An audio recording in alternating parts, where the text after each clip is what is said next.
It was, we decided to open a coffee shop.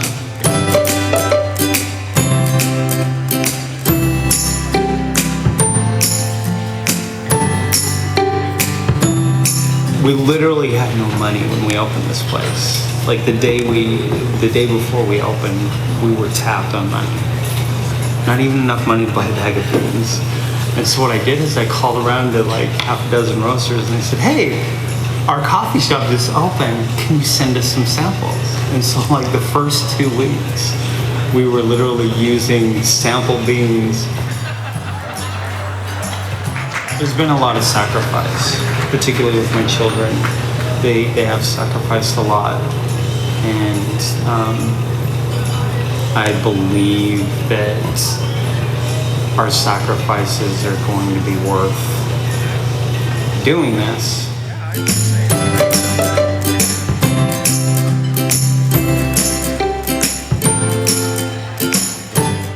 I went down 23rd and passed out a flyer to all the businesses. And I thought, this is crap. We all need to get together and let's have a meeting at my spot and let's talk about what's going on and see if we can do something about this.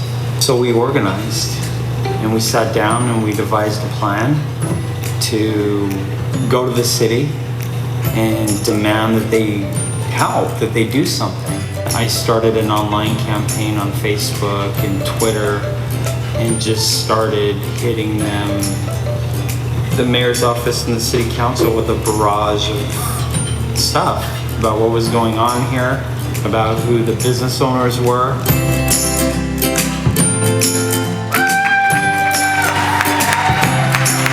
Please welcome on stage the best coffee in town, 701 Coffee. Sarah May and Raquel Brereton.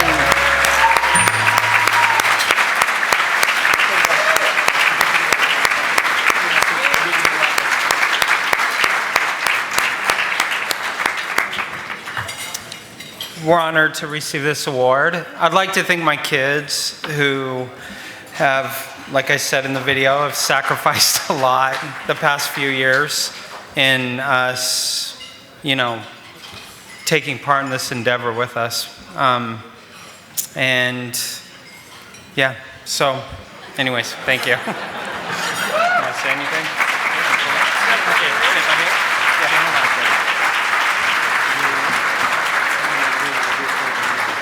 Sarah and Raquel, we have a little surprise.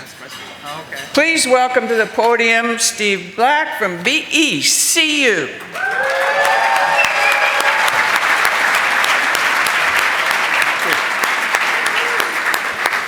Hi, I'm Stephen Black with BECU, and Sarah, Rachel, on behalf of BECU and our over 1 million members, I'd actually like to present you with a little seed money to continue the great work that you're doing, a $5,000 award.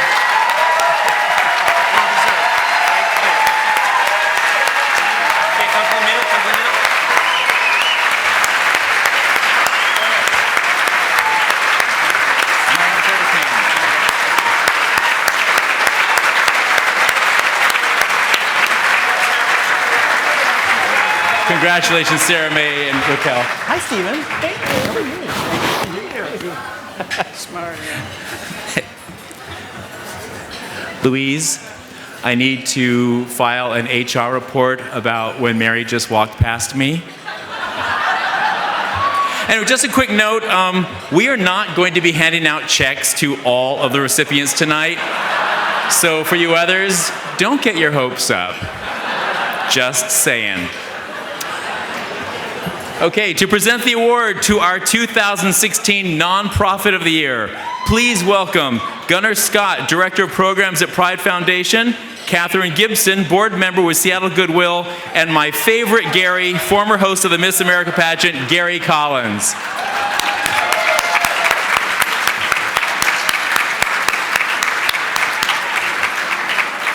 Good evening. So as we call the finalists' names, please stand up so you can be recognized. The first finalist is Gender Justice League.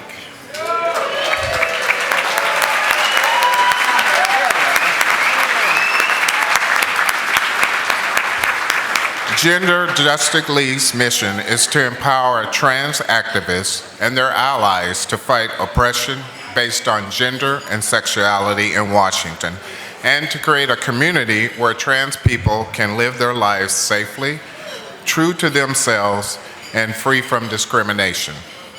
Led by seemingly inexhaustible Executive Director Danny Askini,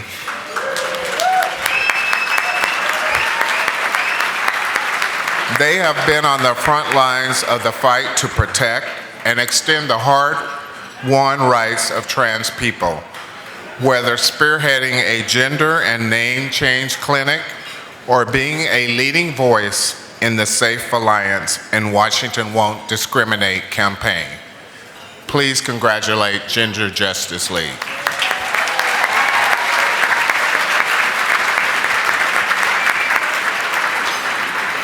Next finalist is Out in Front. Founded in 2005, Out in Front's mission is to foster the development of effective, engaged, and passionate leaders in order to build a thriving lesbian, gay, bisexual, transgender, and queer community. They do this through training, networking, and mentorship, connecting participants to some of the foremost current leaders in their community. Striving to serve the broadest definition of the LGBTQ community, Out in Front provides a diverse look at the ways in which our community, their community, works for equality and the ways their community can more effectively reach out to friends and allies. And now, the 2016 Nonprofit of the Year.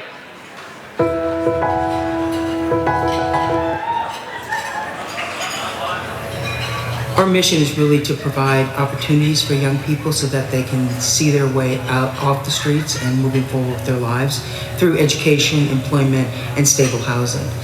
We started in 1974 with 4 beds, emergency shelter beds for young kids, 12 to 17, and today house over 150 young people each night. Roughly about 40% of homeless young people throughout the country identify as LGBTQ, and here at Youth Care, we actually run special services for the LGBTQ young people. We have a house called ISIS that really focuses on gay, lesbian, transgender kid and their straight allies, where they can really focus on becoming themselves and learn the skills to live in the world as an LGBTQ young person. My name is Melinda Javingo, and I'm the CEO of Youth Care here in Seattle.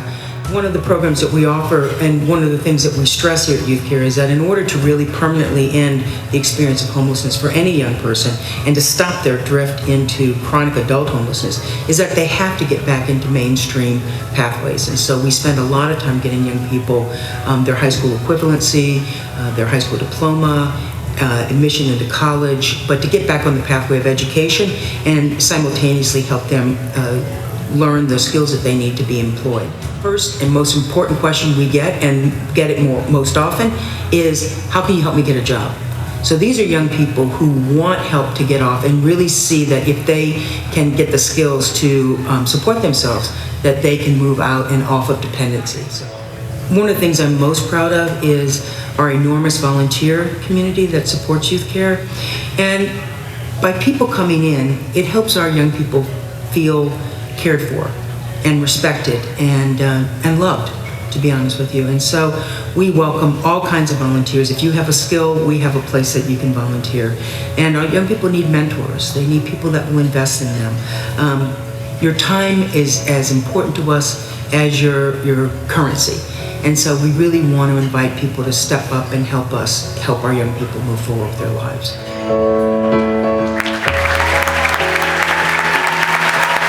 Please welcome to the stage Youth Care Executive Director Melinda Javingo.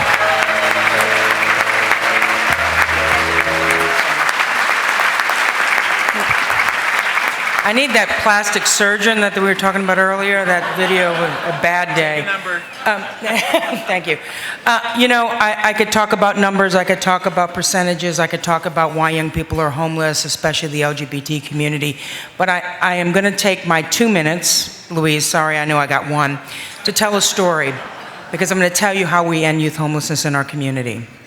About a year ago, a staff member came to me and said that they had a new resident, and this young resident was a young trans woman who had been on the streets for many months and had been victimized.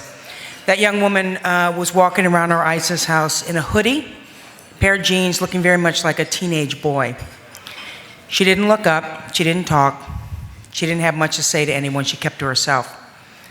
Until finally someone looked in her eyes and said, "Has anyone ever taught you how to put on makeup?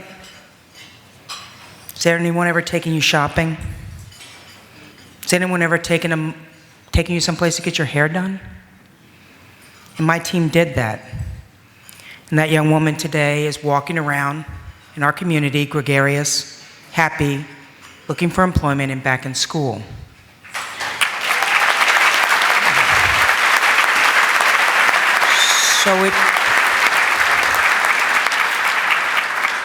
So if you want to know what's going to end youth homelessness in our community, and you want to know what's going to stop our LGBT community and our trans young people from being victimized, there are two things. We're going to end youth homelessness one young person at a time, looking in their eyes and figuring out what each young person needs. We're going to be patient, we're going to be tolerant, we're going to care, and most importantly, we're going to love.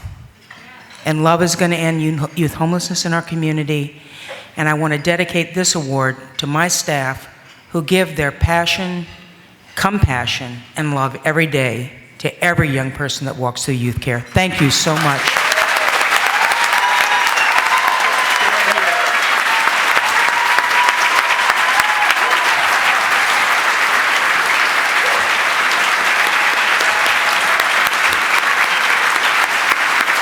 Melinda, before you leave the stage, on behalf of Pride Foundation, we would like to present you with this check for $5,000 for your great work.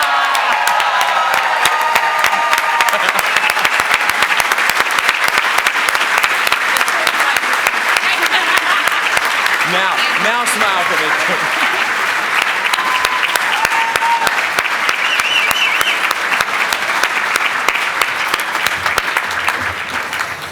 So I lied. Congratulations, Youth Care, and thank you, Catherine, Gunnar, and Gary. So I didn't say, actually I didn't lie. I didn't say we weren't going to be giving checks to